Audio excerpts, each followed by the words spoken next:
இது ஃபர்ஸ்ட் மலேசியாவின் செய்திகள் உங்களுக்காக.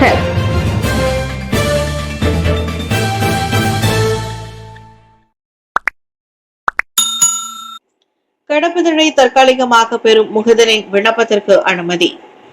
தமது அனைத்துலக கடப்புதழை தற்காலிகமாக பெறுவதற்காக தான் ஸ்ரீ முகுதன் யாசன் செய்த விண்ணப்பத்திற்கு கோலாலம்பூர் செஷன்ஸ் நீதிமன்றம் நேற்று அனுமதி அளித்தது. தமது கணைய புற்றுநோய் தொடர்பில் மருத்துவ ஆலோசனையை பெறவும் இங்கிலாந்தில் இருக்கும் பேர குழந்தைகளை சந்திக்கவும் அவர் அந்த விண்ணப்பத்தை செய்திருந்தார். நேற்று முதல் அடுத்த ஆண்டு ஜனவரி 14 வரையில் அவர் தமது கடப்புதழை கொண்டிருப்பதற்கு விண்ணப்பித்ததாக அவரது வழக்கறிஞர் டத்தோ ஹிஷாம் தேபோ தெரிவித்ததை தொடர்ந்து நீதிபதி அசுரா அல்வி அந்த அனுமதியை வழங்கினார். அண்மையில் தான் ஸ்ரீ முகுதன் கணைய புற்றுநோயின் நிலையை கண்காணிக்க PET ஸ்கேன் எனும் பரிசோதனை மேற்கொண்ட போது சதை வளர்ச்சியின் குறியீடும் சாதாரண அளவை விட சற்று அதிகரித்திருப்பதை காட்டியதாகவும் அவர் தெளிவுபடுத்தினார். முகுதன் தனது பதவியை பயன்படுத்தி 4 குற்றச்சாட்டுகள் மற்றும் சட்டவிரோத நடவடிக்கைகளின் மூலம் பணம் பெற்ற 3 குற்றச்சாட்டுகளையும் இணைந்து விசாரிக்கும்படி அரசு தரப்பு செய்த விண்ணப்பத்திற்கான விசாரணைக்கு நீதிபதி அசுரா அடுத்த ஆண்டு ஜனவரி 16 நிர்ணயித்தார். மருத்துவ காப்பீடு அதிகரிப்பு பேங்க் நிகராவும் சுகாதார அமைச்சும் கட்டுப்பாடுகளை தீர்மானிக்கும். மருத்துவ காப்புறுதி கட்டண அதிகரிப்பு நோயாளிகளுக்கு பல பிரச்சனைகளை ஏற்படுத்தும் அளவுக்கு அதிகமாக இருப்பதை தவிர்க்கவும் பணவீக்கம் அதிகரிப்பதை தடுக்கவும் பேங்க் நிகரா மலேசியாவும் சுகாதார அமைச்சும் அதற்கான கட்டுப்பாடுகளை தீர்மானிக்கும். காப்புறுதி நிறுவனங்களும் தகாஃபுல் நடத்துனர்களும் தங்களின் கட்டண தொகையை உயர்த்துவதற்கு முன்னதாக பல்வேறு அம்சங்களை கருத்தில் கொள்வதை உறுதி செய்ய சுகாதார அமைச்சுடன் இணைந்து பேங்க் நிகராகும் தேசிய கருவூலமும் கடுமையான வழிகாட்டிகளை பரிசீலித்து இயற்றி வருவதாக பிரதமர் டாக்டர் ஸ்ரீ அன்வர் இப்ராஹிம் தெரிவித்தார். காப்புறுதி கட்டண உயர்வு சம்பந்தப்பட்ட காப்பீட்டு நிறுவனங்கள் அளித்த விளக்கங்களில் நாட்டில் குறைந்த விலையிலான காப்புறுதி கட்டண முறை, மருத்துவம் மற்றும் அதன் சேவைக்கான செலவினம் அதிகரிப்பு ஆகியவை முன்வைக்கப்பட்டதாகவும் பிரதமர் சுட்டிக்காட்டினார். இருப்பினும் அந்த அதிகரிப்பு நியாயமானதாகவும் மக்களுக்கு சுமை ஏற்படாத வகையிலும் சுகாதார அமைச்சும் பேங்க் நிகராவும் தற்போது நடவடிக்கைகளை ஒருங்கிணைத்து வருவதாகவும் அன்வார் தெரிவித்தார். நேற்று மக்களவையில் அமைச்சர்களுடனான கேள்வி பதில் நேரத்தின் போது அவர் அத்தகவல்களை தெரிவித்தார். T15 பிரிவினருக்கு பெட்ரோல் உதவித்தொகை விலக்கு அடுத்த ஆண்டு இறுதி செய்யப்படும். T15 எனப்படும் அதிக வருமானம் பெறும் தரப்பினர் பெட்ரோல் உதவித்தொகை உட்பட அரசாங்கத்திடம் இருந்து உதவித்தொகைகளை பெறுவதில் இருந்து விலக்கப்படுவது அடுத்த ஆண்டு முதல் காலாண்டு இறுதியில் செய்யப்படும். தகுதி இருந்தால் உதவித்தொகை கிடைப்பதை உறுதி செய்வதற்கு அரசாங்க தரவு செயல்முறையில் இன்னும் பதிவு செய்யாதவர்களுக்கு கால அவகாசம் வழங்கப்படும் என்றும் பொருளாதார அமைச்சர் ரஃபிசி ரம்லி தெளிவுபடுத்தினர்.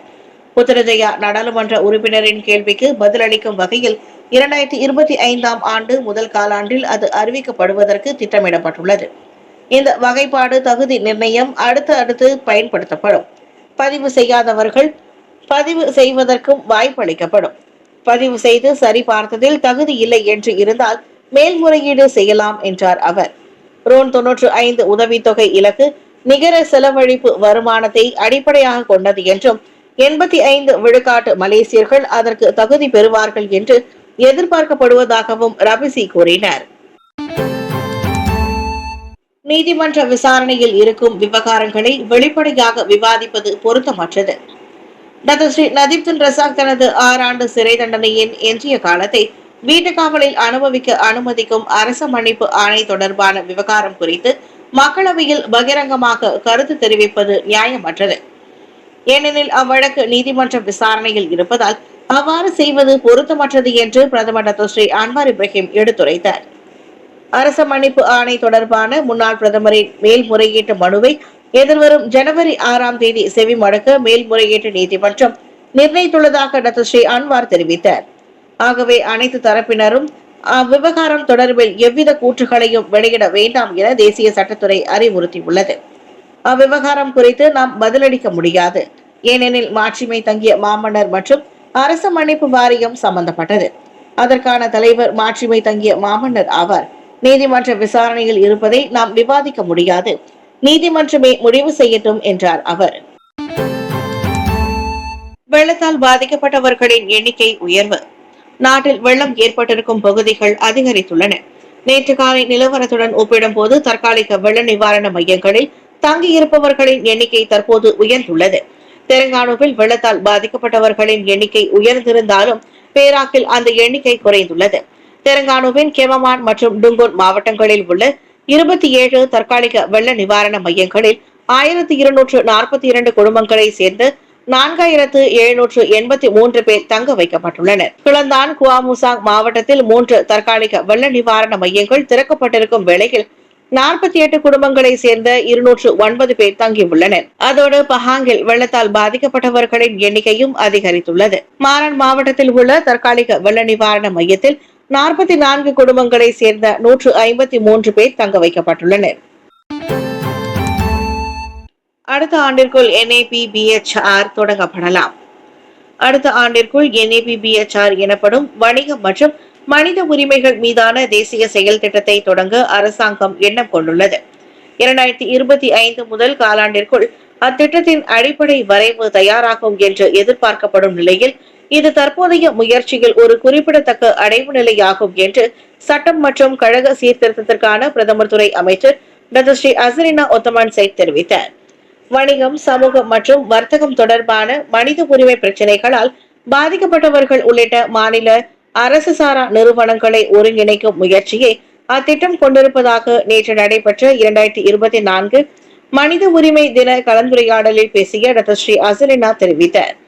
இடைவெளிகள், சவால்கள் மற்றும் மேம்பாட்டிற்கான பகுதிகளை அடையாளம் கண்டு அனைத்துலக மனித உரிமைகள் தரநிலைக்கு ஏற்ப மலேசியாவில் உள்ள வணிகங்களுக்கு NBA உதவுகிறது. இது சுற்றுச்சூழல், தொழிலாளர் மற்றும் நிர்வாகம் போன்ற முக்கிய பகுதிகளை உள்ளடக்கியது. உலகளாவிய தரநிலைகளுக்கு ஏற்ப குறிப்பாக ஐக்கிய நாடுகளின் வணிகம் மற்றும் மனித உரிமைகள் பற்றிய வழிகாட்டுதல் கோட்பாடுகள் ஏற்ப உள்ளது என்றார் அவர். தாயாரை கொலை செய்ததாக 20 வயது ஆடவர் மீது குற்றச்சாட்டு. கடந்த வாரத்தில் வெல்டா அயர்ஹிதாம் பகுதியில் உள்ள ஒரு வீட்டில் தமது தாயாரை கொலை செய்ததாக வேலையில்லா ஆடவர் ஒருவர் நேற்று குலுவாங் மேஜிஸ்ட்ரேட் நீதிமன்றத்தில் குற்றம் சாட்டப்பட்டார்.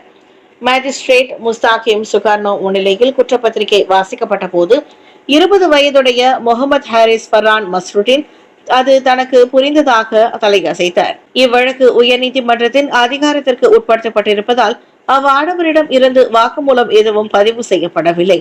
5 பிள்ளைகளில் 3வது பிள்ளையான முகமது ஹாரிஸ் கடந்த டிசம்பர் 4ஆம் தேதி காலை மணி 10:45 முதல் நண்பகல் 12:30 மணிக்குள் 47 வயதுடைய ஜரினா ஜாஃபர் என்பவரை கொலை செய்ததாக அவர் மீதான குற்றப்பத்திரிகை வாசிக்கப்பட்டது.